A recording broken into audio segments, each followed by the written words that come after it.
Salut la team, j'espère que vous allez bien.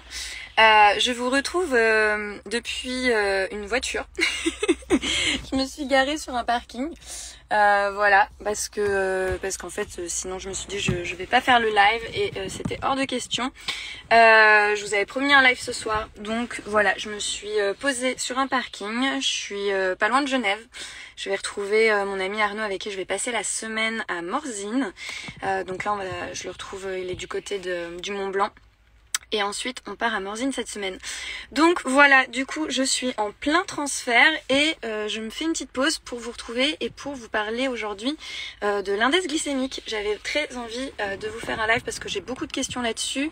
On en entend aussi beaucoup parler en ce moment dans les médias avec Révolution Glucose, voilà, avec tout ce qui est IGBA, les recettes à IGBA, etc. C'est vraiment un sujet qui revient beaucoup et c'est génial parce que c'est un sujet qui est super important. Voilà, moi je trouve que c'est une des bases en général quand j'ai des suivis en coaching. La première chose, c'est l'hydratation en général. Est-ce que les personnes boivent suffisamment d'eau? Et puis la deuxième chose en général, c'est l'index glycémique. Donc s'assurer en fait que les membres qui suivent mes programmes comprennent comment fonctionne l'index glycémique et pourquoi est-ce que c'est aussi important. Donc en fait, je vais vous parler de ça aujourd'hui. Donc si vous avez des questions sur le sujet, n'hésitez pas à mettre les questions dans le chat ou en commentaire, je les verrai passer. Et puis voilà, on va commencer. Avant ça, je voulais vous faire un petit topo là sur la semaine. Vous avez vu que j'étais en séminaire à Paris vendredi. Je fais partie d'un incubateur, je vous en avais déjà parlé, pour structurer mon business et surtout voilà, arriver à trouver un bon équilibre entre l'image que j'ai envie de donner de proximité et de garder ce contact justement qui pour moi est la priorité. C'est vraiment de garder le contact et quand même arriver à structurer, développer sans perdre cette authenticité.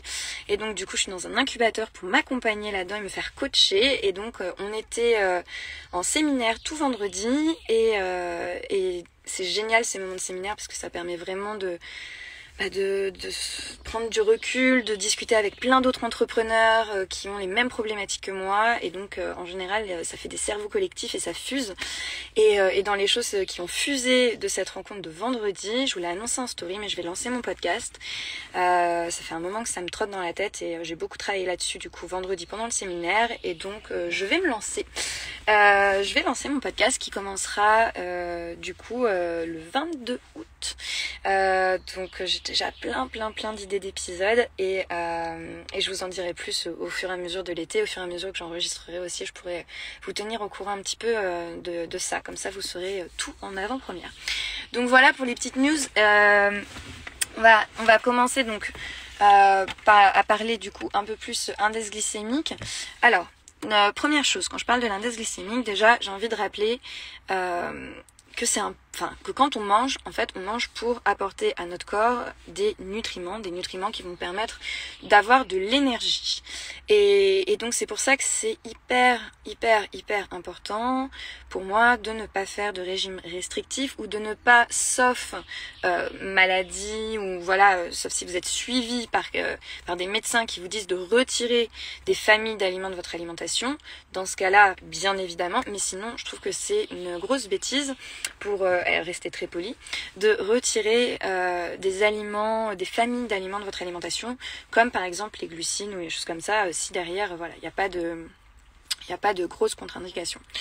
Donc, pour ça, j'ai envie juste de vous remettre un petit peu en perspective. L'alimentation, pour nourrir votre corps, il va avoir besoin de macronutriments et de micronutriments. Les micronutriments, c'est tout ce qui va être les vitamines, les minéraux, etc.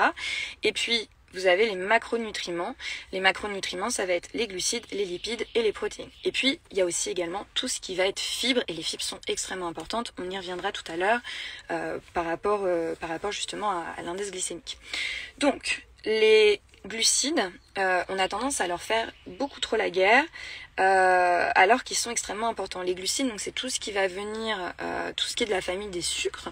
Alors avant on disait sucre lent, sucre rapide, maintenant ça se dit plus trop, on va plutôt dire index glycémique bas, index glycémique élevé, etc. Mais bref, toute la famille des sucres. Donc il y a les sucres donc qu'on sait, ce qui va être fructose, donc tout ce qui va être les fruits, les sucres forcément, donc tout ce qui va être gourmandise, tout ce qui va être sucré, mais il y a aussi des sucres entre guillemets dans tout ce qui va être féculent, dans le blé, dans les pâtes du coup qui viennent du blé, dans le pain parce que ça vient également du blé, la pomme de terre, également beaucoup de sucre. Et donc en fait il y a plein d'aliments qui sont aussi salés mais qui contiennent des sucres. Et c'est ok puisque les sucres, donc tout ce qui va être de la famille des glucides qui contient du glucose, du sucre, on en a besoin. C'est notre carburant principal, c'est notre source principale d'énergie. Notre cerveau fonctionne avec du glucose, nos muscles également, nos organes, toutes nos cellules ont besoin de glucose pour fonctionner. Donc c'est hyper important d'en apporter. Maintenant, on va voir un petit peu plus tard comment l'apporter justement pour pas que ce soit néfaste, parce que le problème du glucose et du sucre au sens large, c'est que s'il est consommé en trop grande quantité d'un coup sans être équilibré avec d'autres aliments, il va être néfaste pour l'organisme, il va être pro-inflammatoire et il va aussi générer tout un tas de problèmes de santé, etc. Donc ça veut pas dire qu'il faut pas en prendre, ça veut juste dire que va falloir l'équilibrer pour qu'il n'y ait pas tous ces problèmes de santé. Je vais revenir sur les glucides et tout ce qui est glucose puisque c'est le sujet aujourd'hui de ce live. Mais avant ça, j'ai envie de vous parler donc des deux autres macronutriments qui sont les lipides et les protéines. Les lipides, c'est tout ce qui va être graisse, donc principalement contenu dans les oméga 3, 6 et 9. Les graisses, on en a besoin pour réguler notre système hormonal. C'est important d'avoir des graisses et comme pour les glucides, ça va être important d'avoir des lipides de qualité et donc d'avoir aussi un équilibre. C'est pas qu'il faut manger que des oméga 3 ou que des oméga 6 ou que des oméga 9. En fait, il faut qu'elles s'équilibrent. Et on a tendance à manger trop de graisses qui proviennent des animaux. Et en fait, ce qu'il faut, c'est essayer d'équilibrer en ayant davantage de graisses qui vont venir plutôt des végétaux. Donc tout ce qui va être olives, avocats, les graines de chia par exemple. Ça peut être aussi tout ce qui va être petits poissons, comme les sardines, les maquereaux, etc. qui contiennent aussi des graisses qui vont permettre de contrebalancer avec les graisses qui vont être contenues dans la viande, dans les produits laitiers, etc. Donc les graisses, il en faut, les lipides, il en faut, mais il faut essayer de les équilibrer. Et puis il y a les protéines. Les protéines sont aussi extrêmement importantes parce qu'elles vous apportent des acides aminés. Et les acides aminés, on en a besoin pour fonctionner, c'est très important. Et surtout pour tout ce qui va être constitution de la masse musculaire, on a besoin aussi d'acides aminés. Et je vous parle souvent de l'importance d'augmenter votre métabolisme au lieu de diminuer vos apports et de vous mettre au régime avec des régimes restrictifs, plutôt prendre l'effet inverse. Comment est-ce qu'on fait pour que votre corps consomme davantage d'énergie, comme ça vous continuez de manger de tout mais vous ne prenez pas de poids ou alors même vous en perdez, et c'est en boostant votre métabolisme et donc en augmentant votre masse musculaire que c'est pour moi la façon la plus facile au final de perdre votre masse grasse tout en étant en bonne santé. Et pour ça les protéines vont avoir un rôle aussi important. Maintenant les protéines il en faut certes, mais il n'en faut pas des tonnes. Ce qui est important, ça va être d'essayer d'avoir un petit apport en protéines à chaque repas. Donc petit déjeuner, dîner, vous essayez toujours d'avoir des protéines, que ce soit sous forme animale ou végétale. Personnellement, moi je suis flexitarienne, donc je vais avoir principalement des protéines d'origine végétale. Mais après ça c'est plus en fonction de comment est-ce que vous fonctionnez. L'idée c'est pas de changer complètement votre régime alimentaire, mais juste de mettre de la conscience sur ce que vous mangez et de vous dire ok, il va me falloir des protéines à chaque repas, comment est-ce que je les apporte. Donc voilà, du coup on a besoin de macros et de micronutriments, on a besoin de protéines, de glucides et de lipides. Ça, c'est important. Maintenant, qu'est-ce qui se passe et c'est quoi au final le problème avec les glucides et tout ce qu'on entend par rapport au glucose, par rapport à l'index glycémique, etc. Tout simplement, en fait, le glucose, donc tout ce qui est de la famille des sucres, sont des molécules qui sont peu complexes et qui vont en fait être digérées très très vite. Et donc quand on prend beaucoup de glucides d'un coup, que derrière on mange uniquement des glucides, ou alors qu'on les mange en premier quand on va dîner ou déjeuner, etc. Le fait d'avoir beaucoup de glucides d'un coup, ça va faire que, vu que c'est une molécule qui est assez simple et qui se digère très rapidement, vous allez très vite avoir beaucoup de glucose dans le sang. Si on a trop de glucose dans le sang, on meurt. tout simplement. Donc en fait ce qui va se passer c'est que vous allez avoir votre pancréas qui va sécréter de l'insuline, et l'insuline c'est une hormone qui va permettre en fait d'aller récupérer le sucre du sang et d'aller la transporter, de l'apporter à tous vos organes qui en ont besoin. Donc en fait vous prenez donc un repas, par exemple, si on prend le cas basique, c'est le petit déjeuner, vous prenez un petit déjeuner avec du pain, donc c'est du sucre, un jus d'orange, c'est du sucre, en plus, du coup, il n'y a plus les fibres parce que c'est pressé, de la confiture, c'est du sucre, des céréales, c'est du sucre, tout ça, c'est du sucre. Donc vous prenez tout ça d'un coup. C'est digéré très vite par votre organisme parce que le glucose, ça se digère extrêmement vite. Donc vous avez tout un afflux de sucre qui arrive très vite dans le sang. Du coup, il y a l'insuline qui s'excite un peu, qui va aller récupérer ce sucre-là et qui va aller l'apporter aux muscles, au foie, qui va commencer à distribuer. Et puis très vite, en fait, elle va en avoir trop d'un coup. Et donc du coup, elle va... ce qui se passe, c'est quand vous en avez trop d'un coup, elle va en fait transformer ce sucre, enfin elle va l'apporter en fait au tissu adipeux. Donc en gros, si je fais un raccourci, le sucre qui va être en trop, une fois que toutes vos cellules qui ont besoin de sucre, elles en ont eu, ça va être transformé en gras et ça va être stocké. Donc là, vous prenez du gras. Alors, c'est pas fun, c'est pas joli, mais c'est pas le pire. Parce que même si visuellement, pour beaucoup de personnes, c'est le problème, c'est de stocker du gras, au final, c'est un peu la partie... qui sort de l'iceberg en fait. Le gros problème quand vous avez ce pic d'insuline, c'est plutôt la face cachée de l'iceberg. C'est-à-dire qu'en fait, vous allez avoir, à cause de ce pic d'insuline, vous allez avoir en fait ce pic d'insuline va ensuite décompenser. Donc une fois que l'insuline elle s'est excitée, qu'elle a viré tout le sucre du sang, etc., il y a une décompensation qui se fait et en fait vous vous retrouvez une sorte d'hypoglycémie réactionnelle. Et là, les symptômes, ils peuvent être très variés, mais en gros, ça va être gros coup de fatigue. Vous allez avoir faim de nouveau, alors que vous êtes 1-2 heures après votre repas, mais vous avez faim de nouveau. Vous allez avoir, pour certaines personnes, de la nausée, d'autres personnes des migraines. Vous allez vraiment, et perte de concentration, etc. Donc en fait, ces pics d'insuline vont avoir... c'est pas le pic, c'est quand vous êtes en hypoglycémie réactionnelle où là vous vous tapez tout le côté néfaste d'avoir eu ce pic de sucre en fait.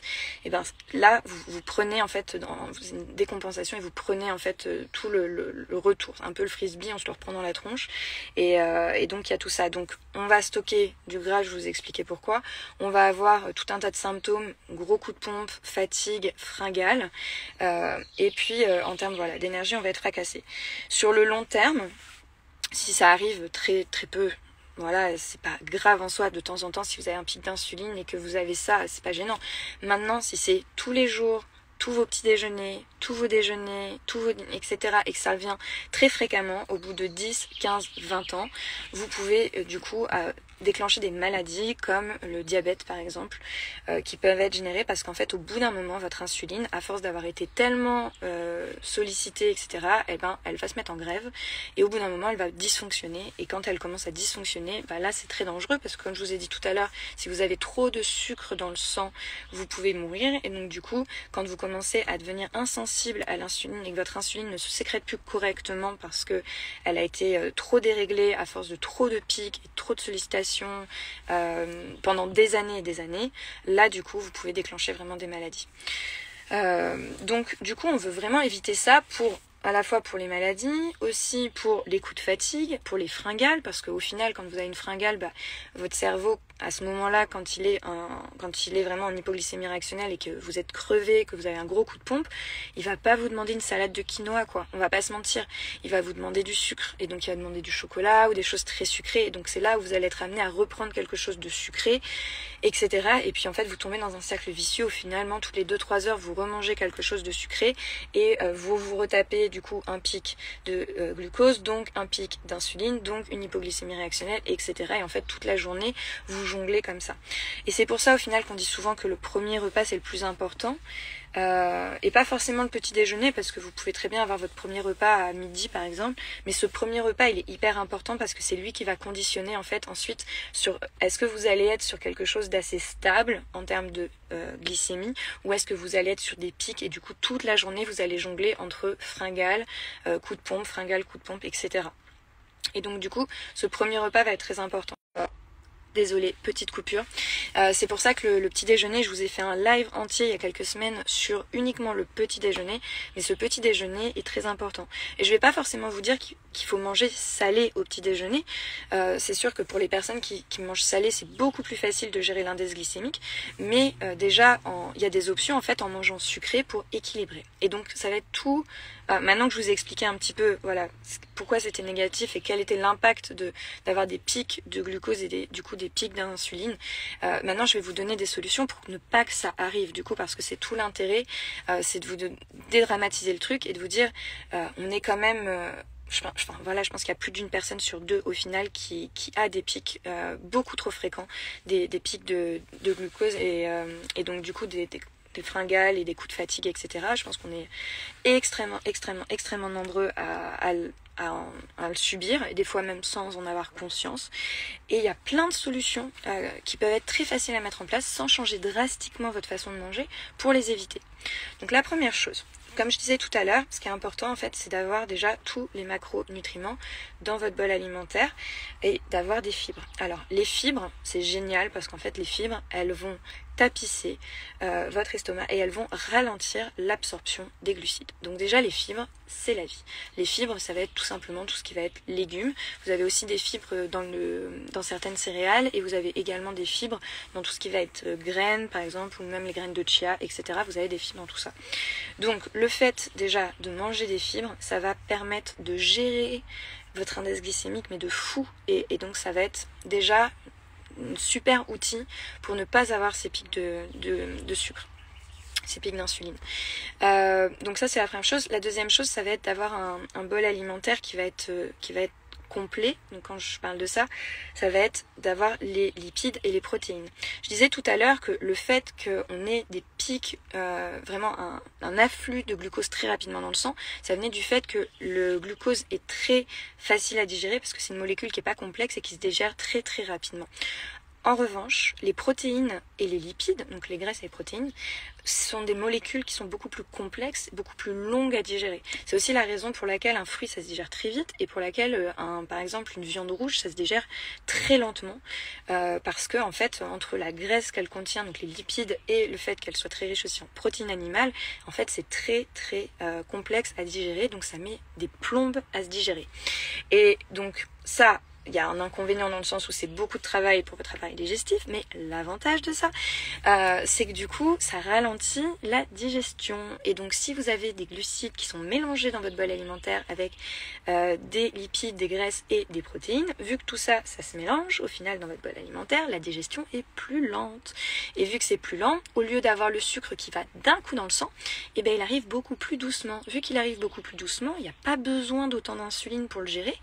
Et donc, ça s'étale dans le temps, et vu qu'il n'y a pas besoin d'un pic d'insuline, et ben derrière vous n'avez pas le gros drop avec l'hypoglycémie réactionnelle, et donc vous évitez les fringales, les coups de fatigue, le stockage des graisses, enfin stockage du sucre qui se transforme en graisse et qui va être stocké au niveau du tissu adipeux. Donc du coup, ce que je vous recommande déjà, c'est de rajouter des légumes dans vos assiettes, et donc de ne pas enlever pour le moment, mais déjà juste commencer par ajouter. Vous ajoutez une salade verte, vous ajoutez un petit mélange de légumes, vous rajoutez une ratatouille, vous rajoutez enfin voilà, peu importe en fait, mais rajoutez des légumes, rajoutez les légumes qui vous font plaisir à vos assiettes. Donc par exemple, au lieu de manger des pâtes, eh ben, essayez de manger des pâtes complètes, parce que du coup elles vont avoir un petit peu plus de fibres, et de les manger par exemple avec un petit filet d'huile d'olive, des petits pois, des asperges, des pignons de pain, mettre des petites graines de courge, etc. Et en fait, en rajoutant tous ces aliments, et non pas en enlevant, vous allez rajouter des graisses, des lipides, vous allez rajouter des protéines végétales par exemple qui sont contenues dans les graines. Vous allez aussi du coup rajouter tout un tas de fibres qui vont permettre au final de ralentir l'absorption du sucre, des glucides qui sont contenus dans vos pâtes. Et donc l'idée c'est pas de retirer les glucides parce que vous en avez besoin. Je vous ai dit en introduction que c'était essentiel parce que c'est notre énergie. Donc on ne retire pas les glucides, mais en fait on rajoute des fibres, on rajoute des graisses, des lipides, on rajoute des protéines pour que tout ça soit dans le même bol alimentaire et que ça ralentisse du coup l'absorption du sucre. Donc après en termes d'ordre Il y a beaucoup d'études qui sortent, depuis les dernières années, il y a énormément d'études qui sortent. Ça peut être intéressant de commencer justement par les fibres, parce que ça va permettre du coup de poser une base, et puis ensuite de manger vos protéines et vos graisses, vos lipides, et puis de manger vos glucides. Alors ça, c'est quand c'est possible, que vous avez un petit peu organisé votre assiette. Des fois vous allez me dire bah oui c'est tout mélangé, oui c'est pas grave quand c'est tout mélangé. Dans ce cas là, essayez de commencer peut-être par une petite salade, ou commencer par une petite salade ou des légumes cuits, peu importe, vous commencez par ce que vous voulez, mais plutôt qui va être riche en fibres, et puis ensuite vous mangez tout le reste. Vous pouvez vous rajouter un petit truc en entrée, ou même dans votre assiette, quand vous avez une assiette avec des légumes etc, commencez par manger les légumes et puis ensuite vous mangez le reste. Et dans cet ordre là, en fait, ça va vraiment permettre de limiter la rapidité d'absorption des sucres, et donc d'éviter en fait tous les effets négatifs. Pour le petit déjeuner, vous avez des fibres également dans les fruits. Et donc du coup, vous pouvez au petit déjeuner commencer davantage par les fruits. Alors après, vous allez me dire oui, les fruits, ça contient également du sucre, c'est vrai. Donc c'est pour ça que je vais vous dire de les manger entiers et de ne pas les consommer sous forme de jus, pour pouvoir conserver un maximum de fibres dans les fruits que vous allez consommer. Après, vous pouvez aussi consommer au petit déjeuner des graines de chia par exemple, ou vous pouvez commencer par des petites noix, des amandes, des choses comme ça. Si vous pouvez pas commencer forcément par les fibres, commencez par les graisses et les protéines, et puis consommez ensuite du coup vos sucres, vos glucides. Voilà, vous pouvez le faire comme ça aussi. Dans l'idéal, ça va être fibres, protéines, lipides, graisses, et puis ensuite les sucres en dernier. Et puis si vous n'avez pas forcément de fibres, en tout cas au petit déjeuner vous faites pas forcément une salade, et commencez peut-être par plutôt votre apport en protéines et en graisses, donc par exemple des amandes, des noix, etc. Et puis ensuite mangez vos sucres. Donc voilà. Alors moi je vais vous déconseiller de tout ce qui va être complément alimentaire etc. Essayez au maximum, sauf en fait juste le faire dans l'autre sens, c'est à dire que essayez d'abord de commencer par des vrais aliments, commencez par manger un maximum avec des vrais aliments, et si ensuite vous avez besoin de compléments alimentaires, si vous avez besoin de rajouter des vitamines, des minéraux, peu importe des compléments alimentaires que vous voulez rajouter dans un second temps, faites-le, mais dans un second temps. Essayez toujours dans un premier temps de faire avec du vrai, du naturel le plus possible. Alors les dattes, elles vont être très riches en fibres, certes, mais elles sont également très riches en sucre. Donc je sais pas ce que tu manges avec tes dattes, mais si tu manges des dattes et des noix, je vais te dire plutôt commence par tes noix et ensuite consomme tes dattes. Parce que les dattes sont certes très riches en fibres, et donc ça c'est bien, mais très riches également en sucre. Légumes cuits ou crus de préférence. Alors les légumes crus vont être plus longs à digérer. En termes de fibres, du coup, ils vont en contenir davantage. Enfin, c'est pas qu'ils en contiennent davantage, mais c'est qu'en fait, quand les légumes ils sont cuits, vous avez une sorte de prédigestion qui a été faite par le fait justement que ça a été cuit, donc en fait ils se digèrent plus rapidement et plus facilement aussi. Donc si vous êtes sensible à la consommation des fibres, dans ce cas là je vais plutôt vous conseiller de les consommer cuits. Maintenant si vous pouvez consommer cru et que ça ne vous dérange pas, dans ce cas là cru il y aura davantage, ça sera encore plus long à digérer, donc ça va avoir cet effet de ralentir la digestion. Au goûter, un fruit va contenir des fibres, c'est vrai. Moi, je vous conseille toujours de consommer vos fruits avec des noix, des amandes, pour essayer justement d'avoir un apport en protéines et en lipides en même temps. Moi, ma vision des choses, en fait, c'est que peu importe si c'est votre petit déjeuner, votre goûter, votre dîner, peu importe à quel moment de la journée vous consommez quelque chose, voyez-le toujours comme un mini repas. Et un mini repas pour moi, que ce soit un mini repas ou un grand repas, en fait, un repas pour moi, c'est toujours la moitié, 50% avec des fibres, donc la moitié des végétaux, et l'autre moitié des glucides, des protéines et des graisses, des lipides, d'avoir toujours en fait les deux. Donc même si vous prenez un goûter, essayez quand vous faites votre goûter de vous dire ok, j'essaye d'avoir 50% de végétaux, donc par exemple ça va être des fruits, et du coup d'avoir aussi des protéines, des lipides, des glucides, du coup tu les as dans tes fruits, et donc de rajouter des amandes par exemple, ou des noix, parce que dans les noix et les amandes tu vas avoir à la fois les protéines végétales et à la fois les lipides. Donc du coup c'est hyper intéressant, tu as deux aliments mais tu as des fibres, des glucides, des protéines et des lipides. Et donc du coup voilà, d'essayer plutôt de voir toujours ça comme ça. Moi c'est comme ça que je vous conseille. Autre chose qui va être très important, c'est la mastication. On en a parlé dans le live avec Lisa cette semaine, mais c'est hyper important que vous mastiquiez vraiment bien vos aliments le plus longtemps possible. Ça va vous permettre d'arriver à satiété. Et par exemple, pour les personnes qui ont des problèmes digestifs avec tout ce qui va être par exemple les crudités, etc., et ben, le fait justement de bien mastiquer, ça va beaucoup vous aider à digérer. Donc voilà. Ensuite, j'ai envie de vous dire, parce que je vois pas mal de questions par rapport aux collations. Moi d'abord, j'ai envie de vous dire, pourquoi est-ce que vous avez besoin d'une collation? Est-ce que vous en avez vraiment besoin? Est-ce que vous prenez des collations parce qu'en fait, vous mangez des petites quantités et donc vous mangez un peu plus souvent et vous prenez une collation? Ou est-ce que vous avez besoin d'une collation parce qu'en fait, vous êtes complètement crevé en milieu d'après-midi parce qu'en fait, vous avez eu une hypoglycémie réactionnelle qui est due à votre pic de glycémie? Parce que moi, ce que je vois dans mes suivis et dans mes coachings, c'est que quand on travaille sur l'index glycémique et qu'on réétablit des bols alimentaires qui sont équilibrés, qu'on mange les aliments dans le bon... Désolée, j'ai été recoupée.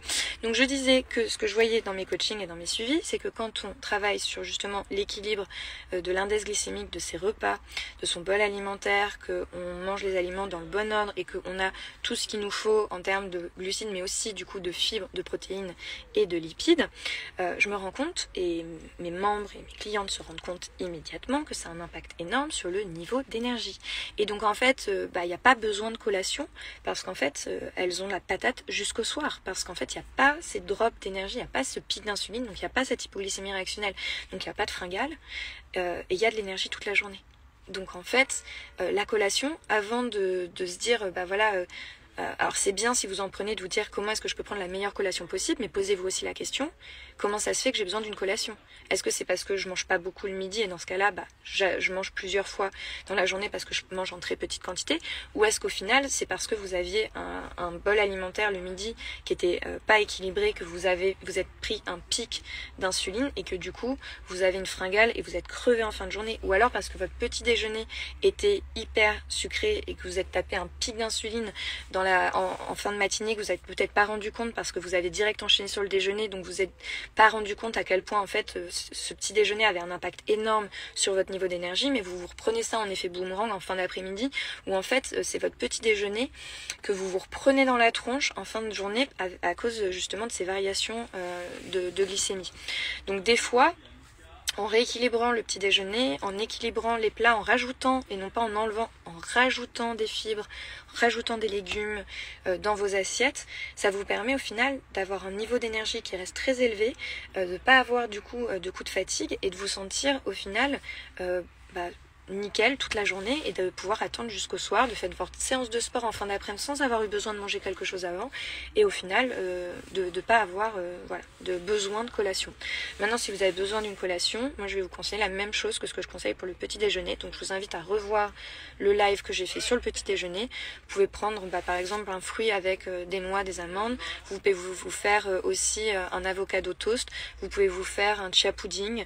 Voilà, des choses comme ça. Mais exactement la même chose au final que ce que je conseille sur le premier repas de la journée. Vous pouvez faire exactement la même chose. Vous voyez vos collations comme des mini-repas.